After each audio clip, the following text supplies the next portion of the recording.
Hello and welcome to my bench. I'm Jerry Livings, and today we are going to be sizing a engagement ring. A friend of mine was recently engaged and her ring is just a little bit too big. So I am taking this opportunity away from the normal videos I'm doing of basic work to show you what the process is of a normal job that you would take in as a bench jeweler. Now remember that this is one job, so during the course of a day you might be doing anywhere from 40 to 60 ring sizings. It can get quite busy. So I'm going to show you the different steps and the different processes. Excuse me. We'll start by showing you a little bit of the job envelope. Okay, what you want to do is, for one, you want to have their information all at the top, which I'm blacking so you can't see it. And then you're going to have a description of the item, the date received, instructions. This one is very simple. It says size down to 4.5. And then at the bottom I have stamped 14K NYC. Those are the stampings in the ring. Oh, and this item is a white gold solitaire with an oval blue stone. Now you never say when you're taking in a job envelope, you know, that it's a sapphire or a diamond or a ruby or a garnet, because if somebody gets a ring back and sees that you wrote on the envelope it's a diamond and it was really a CZ or a white topaz, or it was a blue topaz, and and they're going to turn around and be like, where's my sapphire, where's my diamond? And now you are stuck with it. So always just describe the stone, okay? And also any stampings on the inside. As I said earlier, a lot of times you will have 20, 30, 40 rings out at once in containers as you're going through the steps of doing them all at once. You'll be like size down, size down, size down, bend the shanks together, put those in a tray, move those over here for the next step, and it's really assembly line. This one in particular, I did note that it has, I did a sketch real quick, and I did note that it has hollow shoulders, which is important to know. Okay, now when I say the shoulders, this is the ring. The shoulders are this little portion right up here, the top of the ring, near the setting. So it's the shoulder of the ring. This is a slightly tapered solitaire, but not by much. And the hollowed taper stops there and there. So about the bottom 1/5 or 1/6 of this ring is where you can size it. So first we put that there. Put this back in here. Job envelope goes over here nice and safe. And I'm going to turn this off and get a good view of the bench, okay? See you in a moment.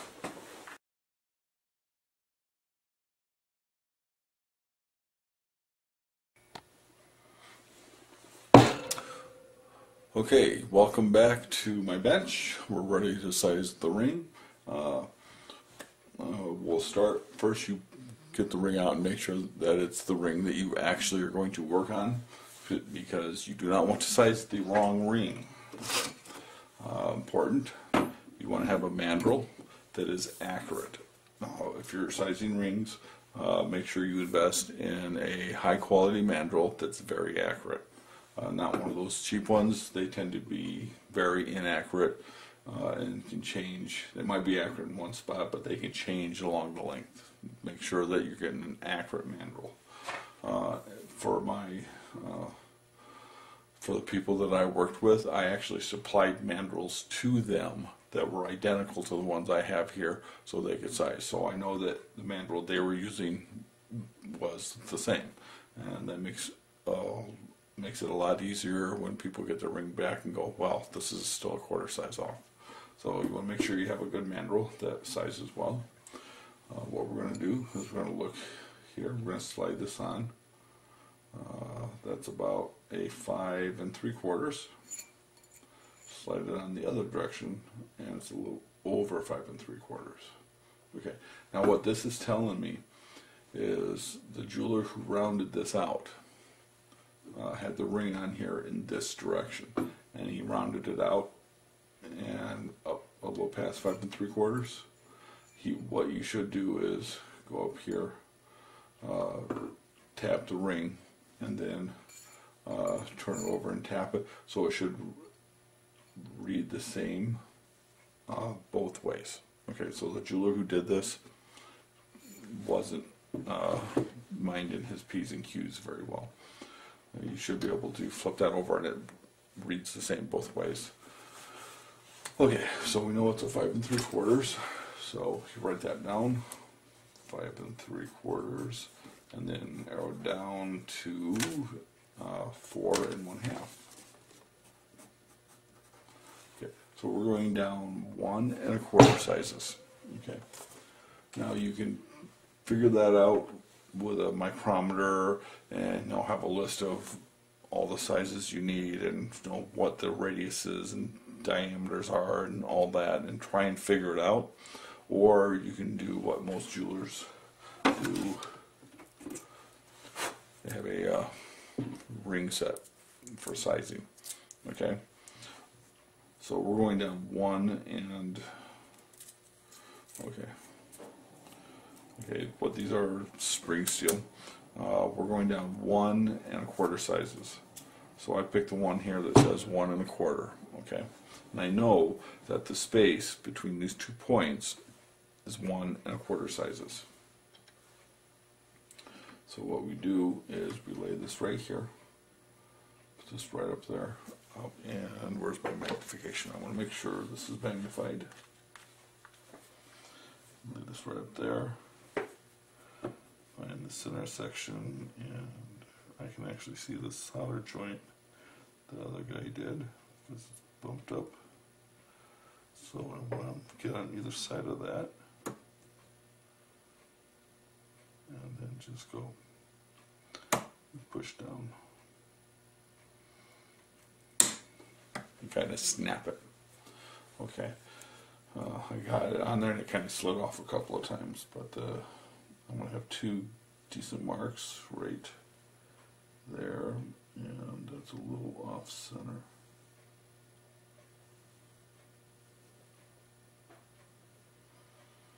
One mark is way too centered, so let's do this again. But on this side,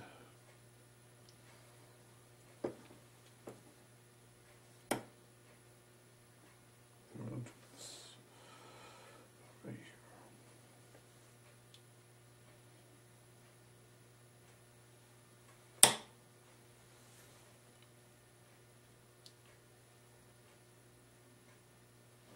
Okay, there are my marks. Put that back on there. Pull out your. Okay, now this is a bench pin. Okay, now this is a specialized bench pin. This has a brass fitting and a little hook in it, and this is designed for boom, boom, sizing rings. Makes life easier. Now, one thing to remember is I'm going to draw a little picture here for you. If you're sizing rings, okay,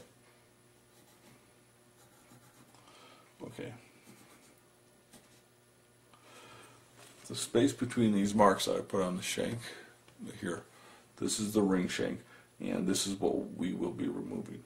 Okay, I put a little mark there and there on the shank to show me where to cut. Okay, now when we're removing a piece, we want to cut on the outside. So you're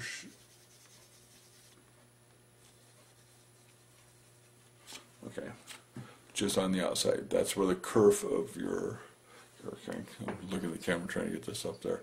This is where the kerf of your saw is going to be. It's on the outside of those rings. Now, if you were adding in a piece, it's simple.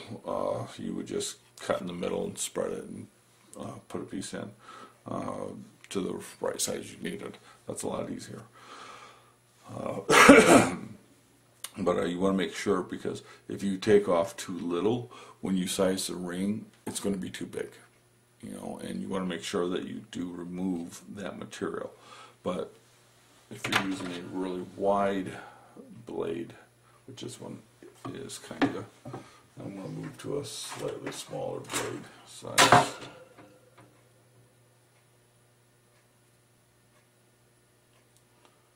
When I'm sizing rings, and I just dropped blades everywhere.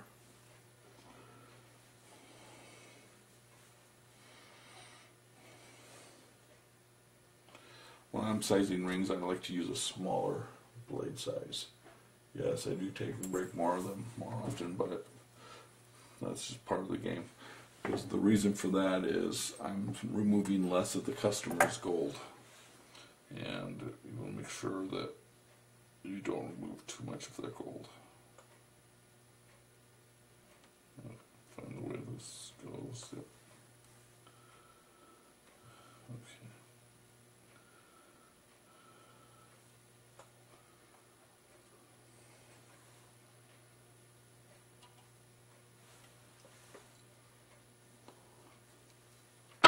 Okay, now that's the part about removing. So what I want to do is I'm going to very carefully line my saw blade up just that mark just to the outside of it.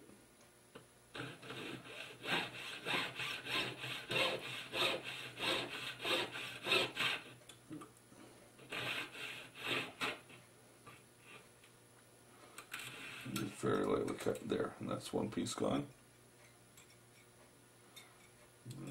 This over here.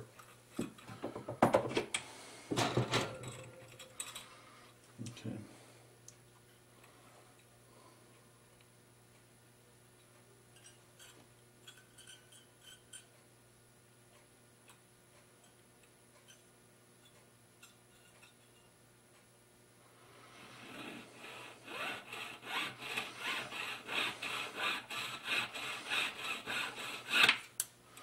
And there's a little piece of gold that goes into the tray.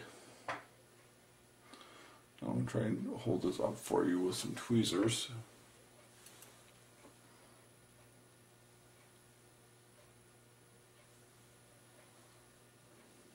Okay. See that? Here, let's put it in tweezer. Okay. That little, right there. That little piece right in there, that's all we removed. That's 1 1/4 sizes. Now, depending on your customer and where you work, you can either put that into scrap and just recycle it because it's worth only a few pennies, or the customer may want it back. So I just, as most places, assume that you're going to keep the scrap as part of the sizing, because it's not worth giving back to the customer. Like I said, it literally is a few cents. So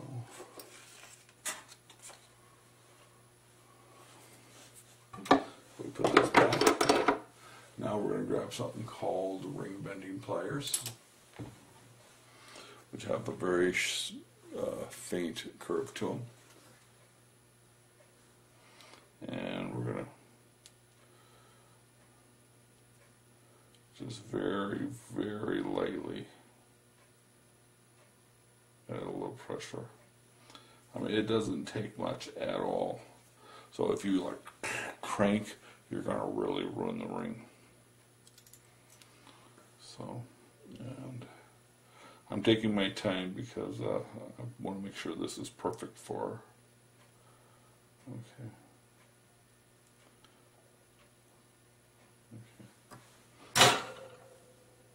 Now, what we have is where it's almost touching. So what you want to do is you want to take a, oops, that's not an equalizing file. Where's my flat little equalizing file? If I can find it.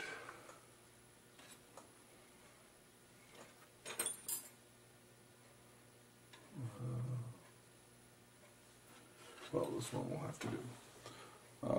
Normally I have a little file that's flat on both sides. You just go here and you just very slightly pull on the ring so it spreads out a little bit, and you file the burrs off.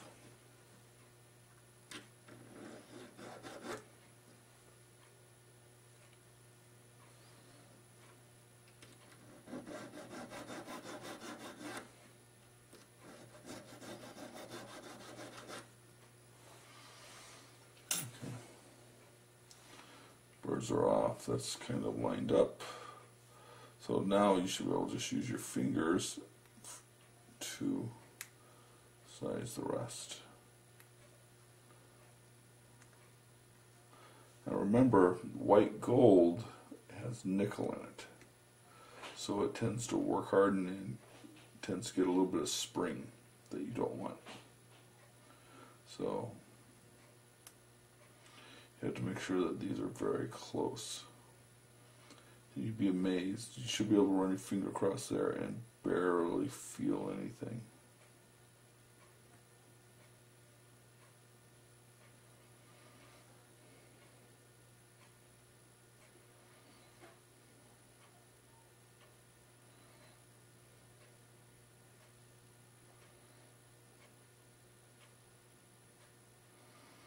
That should be pretty close to perfect.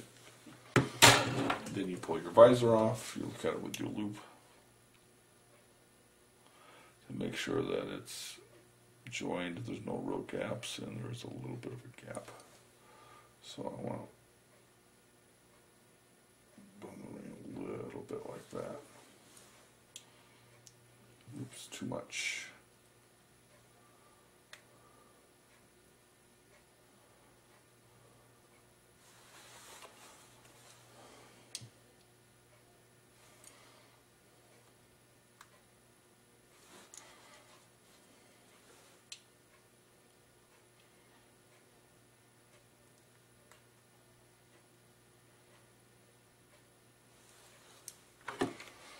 Come on. And this usually goes quicker, but the hollow shoulders tends to make this very springy.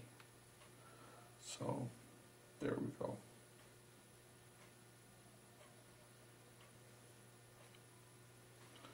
That's together and uniform. What I'm doing is I'm looking at this against the wall, so because it's magnified, the whole background is kind of blurry, so I'm really seeing basically just the ring, and I'm able to tell that everything is fairly well lined up. Okay, then I'm just going to slide it on here. It's loose, so once it's rounded up, it should be right at the size I want. And now we put this down and we go over to the soldering bench. See you there in a minute.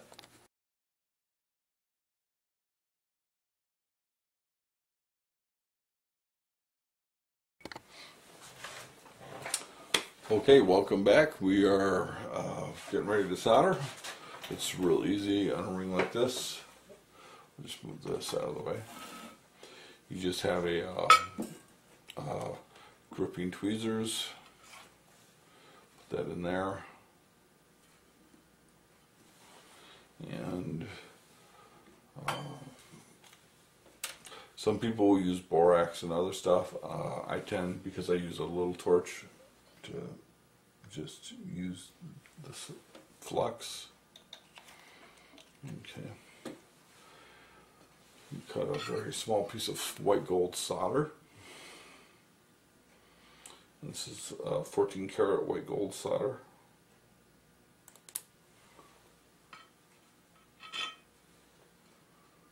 And then, because I don't do this very often, I'm going to put my solder away right away so I don't mix it up with my silver, which is what I've been using mostly lately. So we go over here.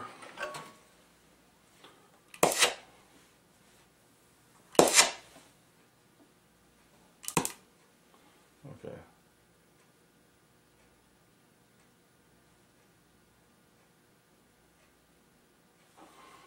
Okay.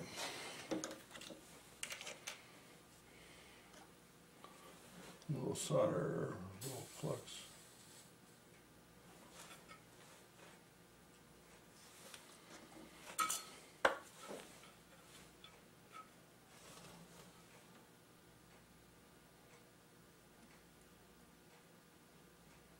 Oops, going the wrong direction.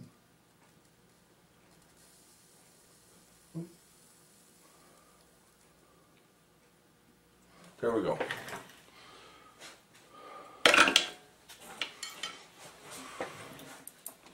Oops, wrong.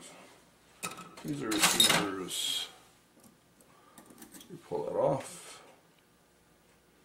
You look to make sure that everything's soldered through fine. Make sure that's cool. And you drop that into your pickle pot. And that's the soldering. The next step will be back at the bench. We'll see you back there.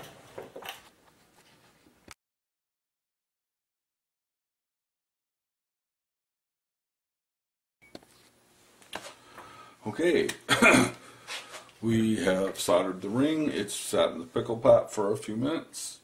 And I should explain the pickle is basically a very light acid solution that will dissolve the flux that melted onto here. So the little liquid I put on and dried up to help the solder flow, that creates a type of glass almost that prevents oxygen from getting in there. So the pickle will help dissolve that and help clean off any impurities and take any oxygen out of the surface and stuff, so it's easier to clean. So basically it gets rid of rust.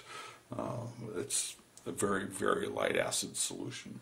So I've got the ring here. I can see my solder. I can see that the solder flowed through the joint very nicely on both sides. Nothing shifted, which is very nice. Okay, so the next step is to grab that's too coarse. Grab my file for the inside of rings. This is a number 4 half round file. Can you see that there? Yeah, number 4 half round. I'm a little strange. I label all mine so I can spot them easier. Then what you do is you just put this here in this kind of convenient spot to put this, and then you just very lightly file the inside a little bit.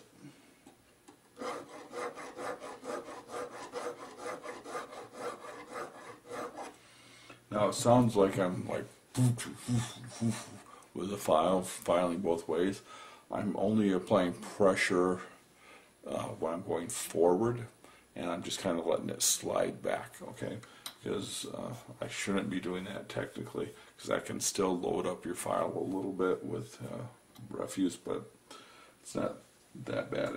That's one of the bad habits. Don't do that. Do as I say, not as I do, okay? So now I have the inside smooth. So what I do is I take and I put it on the ring mandrel, and we're right at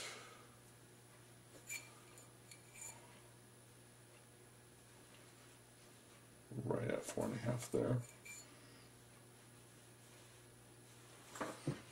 So what you do is you grab your handy dandy little rawhide mallet.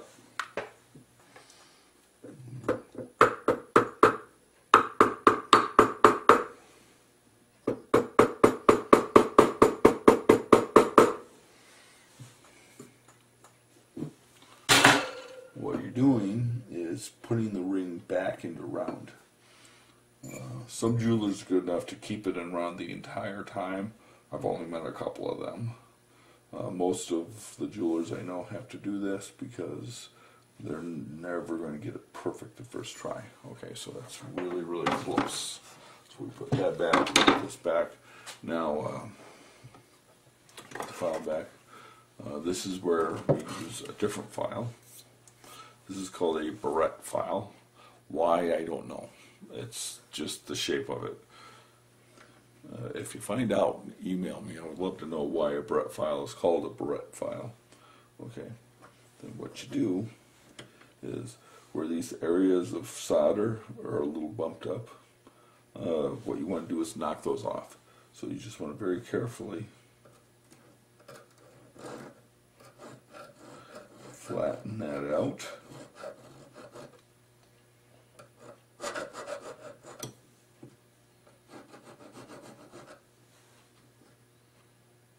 And then this one is barely done.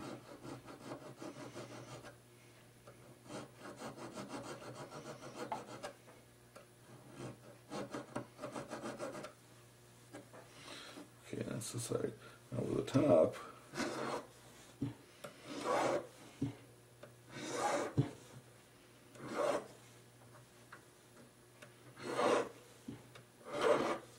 if you notice, as I'm filing, I'm just using the edge of the file on the shank, and it's right up against my thumb, and I'm kind of rolling a little bit as I'm filing. That helps prevent flat spots.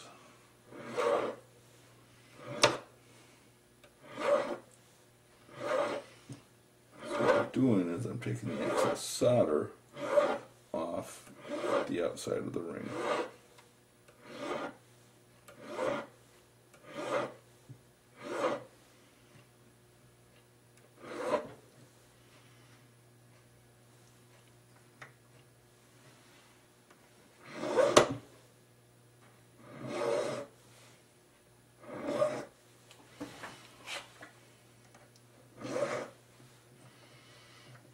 This one's, don't have to roll too much.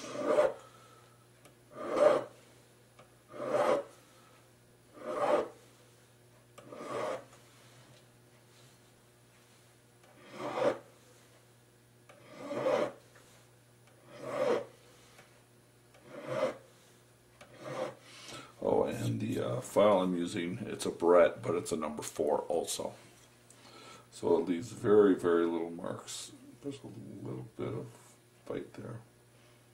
So what you're looking for is, let me put this thing back. You want the shank to be generally about the same width and about the same depth. Okay. To get my paper back here. Board. Okay. Actually, this will work. Now we've taken this, let's use a new piece. Okay. We've sized our shank, okay? It's there, and here's the solder that's run through the meat. Okay, so we've taken off here in here. So now this is fairly smooth, okay? Now what we want to do is we want to make sure that this stays about the same size. You don't want to grind this to where it's, you know, got a divot there and a divot here, because all of a sudden you've got a very, very thin spot, and that's where it's going to break. And it's very obvious that you took away too much metal. So you want to make sure this line here stays as uniform as possible, okay? Now sometimes that's not possible when you're sizing down a ring, so you actually have to do a quarter shank. So instead of just sizing it down, you have to take off a whole section to where you can get to a wide enough piece of gold to actually work. But now on the, when you're looking at the back of the shank, just like here, most solitaire shanks will be fairly straight when you size them, okay? Even though this one does taper, the taper quits, you know, about 2/3 of the way down the shank. So when you size it, you've got your seam here, and your, again, your solder is bumped out just a little bit where your seam is. So you file, take that away. Now again, you want to try and keep your shank straight.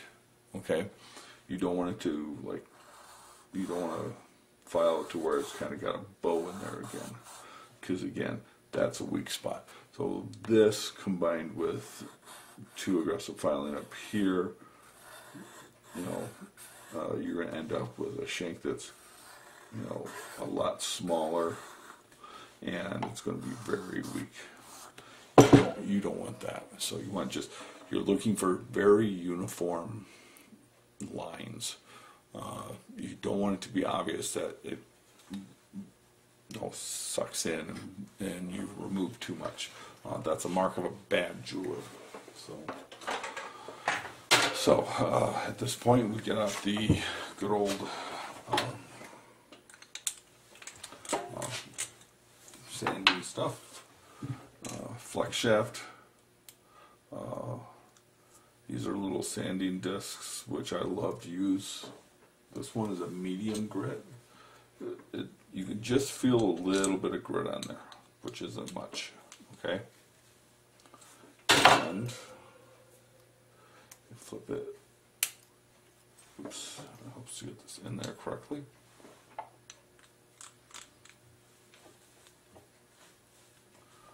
Okay. So now what you're going to do is you're just going to very lightly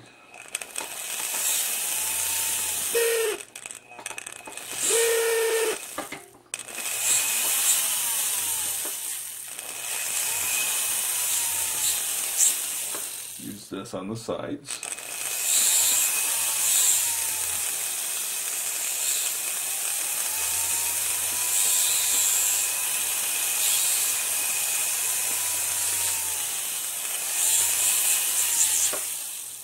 To take out any file marks that you might have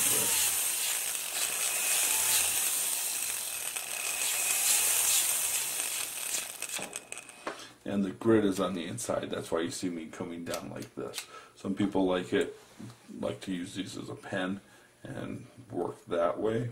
Your choice. 6 of one, half dozen of the other. So, but yeah.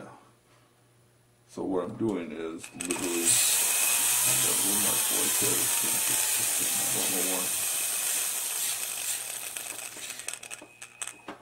Okay, that's gone. Now we put that down. We have removed the file marks. So now we take this little sandpaper piece off. Now this is basically the same thing as a sanding stick, but a lot faster. Okay, and that is too coarse. What we want is a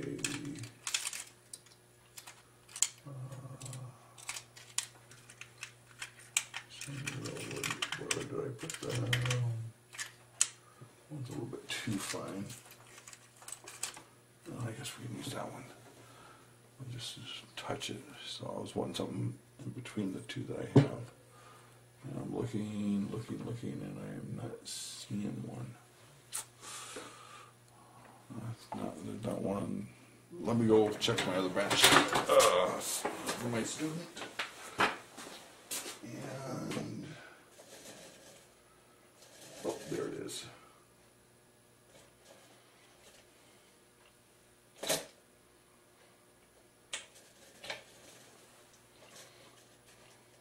That's the one I wanted. This is a rubber Kradex wheel, and the one I had earlier was just a bigger one. Oh, yeah, this is a bigger version. They come about that size, and they gradually wear down. But they come in all kinds of different grits, just like sandpaper. And that one was fairly aggressive. This one is, it kind of looks the same, but it's actually a different color. Depending on your manufacturer, they will color code them for the different grits, so it's easier to keep track of them. But the manufacturers don't use the same thing, so try to use these from one manufacturer if you can. That way you can keep track of what's what. So.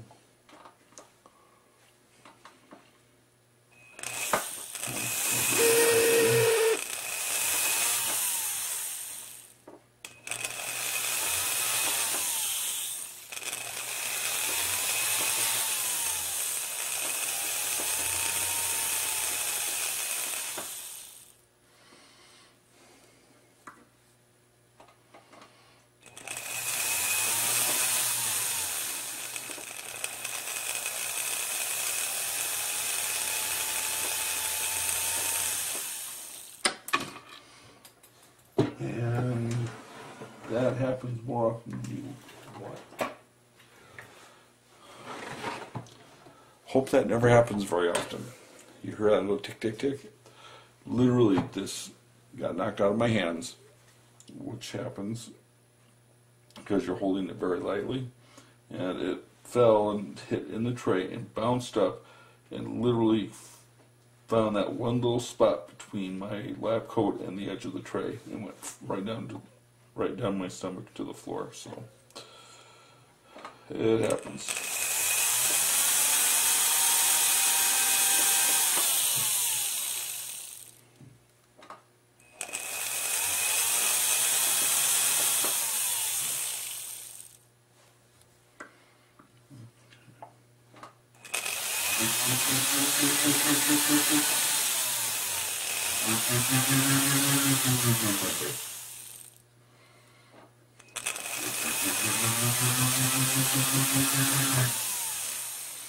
Okay. Now what I'm doing there is on the inside of the shank, I'm smoothing that, and I'm trying to get out all the marks from the files. So you have to be really careful, because you can very easily wear a flat spot. And you can see the spot where the solid one is.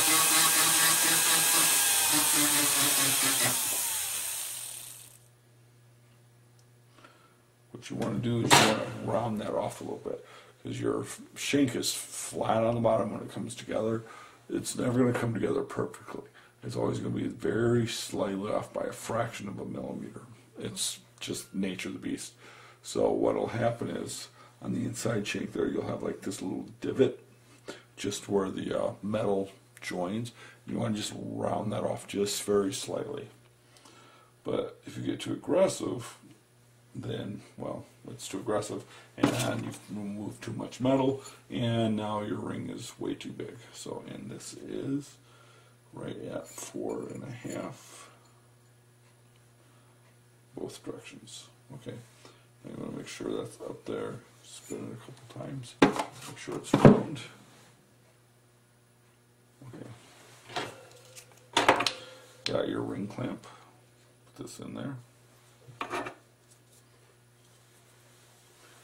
Use. Oops, oh no, that's got pitch on it. I'm not going to use that. Okay, use something with a very fine point, and you just touch it to the edge of the stone.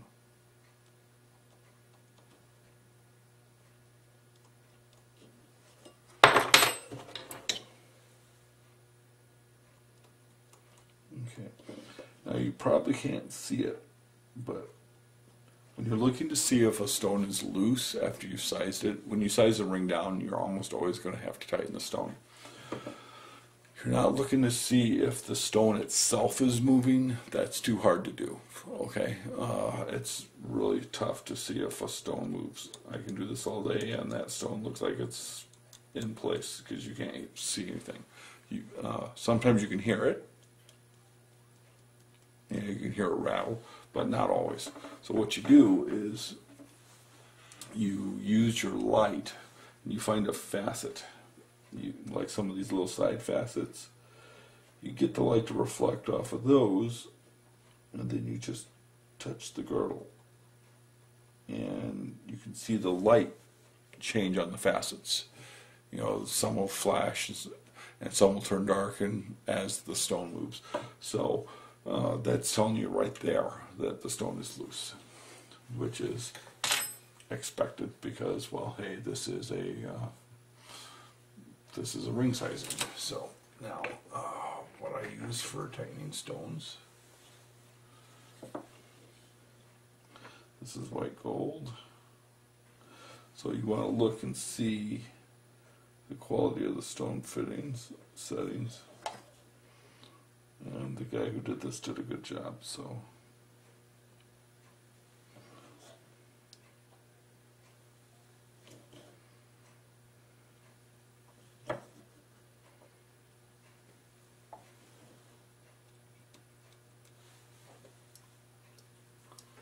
Okay. mostly tight. So you take your ring, put it up in the ring setting like this in the ring holder, where it's held at the bottom of the shank. Then you take your setting pliers, which are, where are my setting pliers? Right here. These are also called goose beak pliers because they kind of look like a goose beaks. Okay. And just put this here.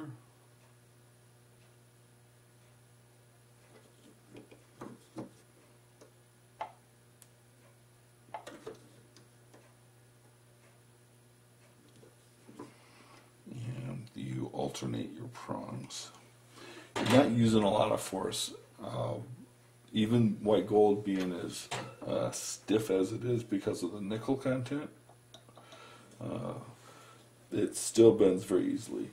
The copper and the nickel in here makes this a little tougher, but barely. Remember, gold is only about as tough as your fingernail. You can scratch it with your fingernail. Where's my... what I was using... and the stone is now tight. Now I decided that instead of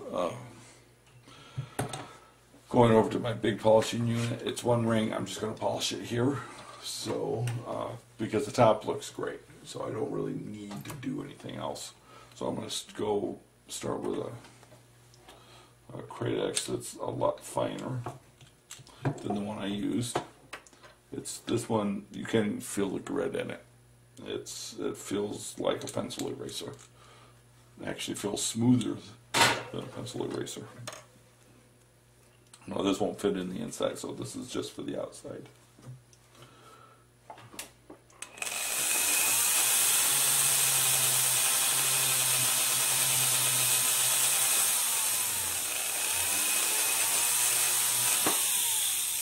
And I've still got a couple file marks. So I'm going to move to a small buff, small felt buff, and put some triply on it.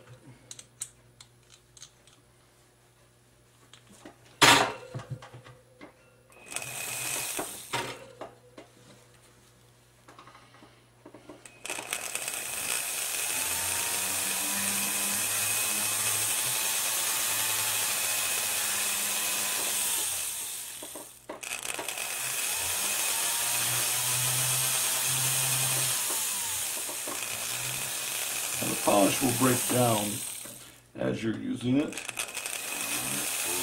The polish will break down into smaller fine bits. So you should need to replace it at some point, but this is doing pretty good. I think I'll be fine.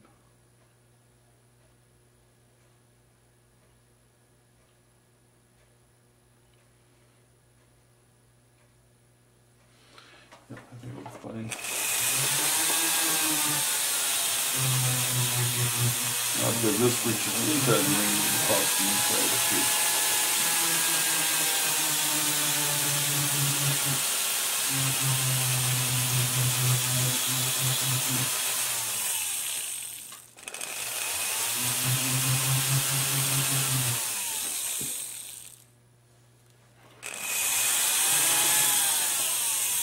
Now, I've gotten the area where I sized it all polished. What I want to do is go over hit these shoulders, because remember when we use those pliers to round this and shape it a little bit at the very beginning?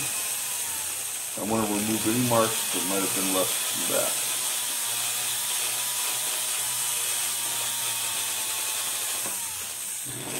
Down there to just bring down.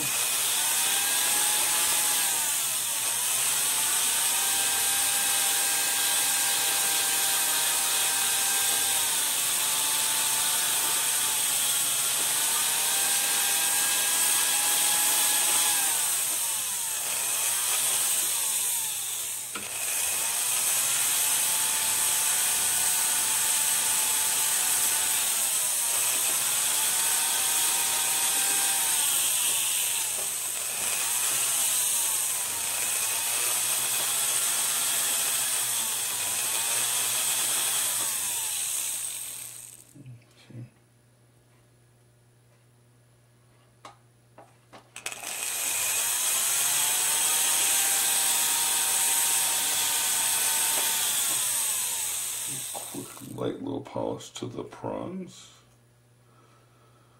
And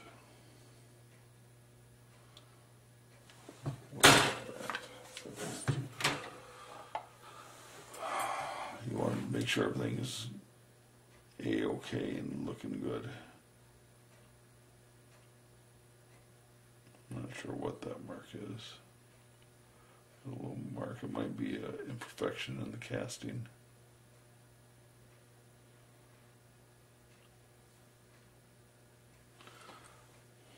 So I guess we are going over to the big polisher, just to be on the safe side. Okay, won't show that because it's boring and it'll be 30 seconds. So we will meet over at the cleaning section by the sink.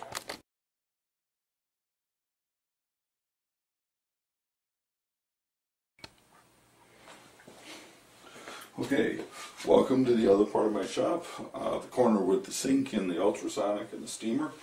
What we've done is we've polished the ring, made sure all the marks are out, got it really nice and clean, made sure the stone was tight. Now we're going to put it in the ultrasonic for a couple of minutes.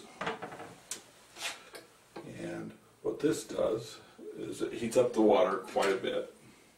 It's got a cleaning solution in there. And we're going to hit a button here. Now what this does is it uses ultrasonic sound waves to get in there, and it literally shakes the dirt out of all the places that you can't even reach with a brush. It just comes out in like a little cloud. You can see it right there. Just poof, coming right off. The cleaning solution will attack oily base dirt and just general dirt, so it works really well. Some people will put a little bit of ammonia in there. That works fine too. So you do want to use a solution made for ultrasonics because you do not want this to get kind of gummy. Now if you use something like this, Dawn, that's great if you're just hand cleaning jewelry. It's very gentle, and then sometimes I'll use just like a little touch of Mr. Clean for stuff that's really gunked up, all kinds of things. But if you put the Dawn in the ultrasonic, what happens is it kind of almost turns to like a jelly after a while. It's really hard to get off of your own jewelry, and it's because it's not designed to be in the presence of ultrasonic waves for tons and tons of time. So, okay. So, pretty much all the dirt's already come off of that. It doesn't take long. So, what you want to do is you want to get in there with a toothbrush, and you want to get some of the dirt off of your fingers too. So, and you want to do this in the ultrasonic. Ooh, that's hot. Because there's that little bit of precious metal stuck to your fingers from the polishing. So you want to make sure that gets back into the ultrasonic. Because you're not going to just throw this water down the drain. You're going to empty it into something and you're going to let it settle, and you're going to get all the particulates, and you're going to send that sludge to your refiner. You'd be amazed at how much money it's worth, especially today's market with silver. So then you pull the ring out.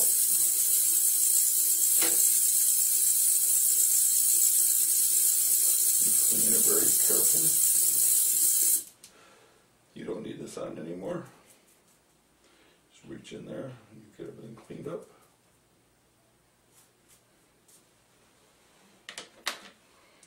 That's it. Stone's still tight. Now you use your tweezers with here, and you steam it. This is going to be loud.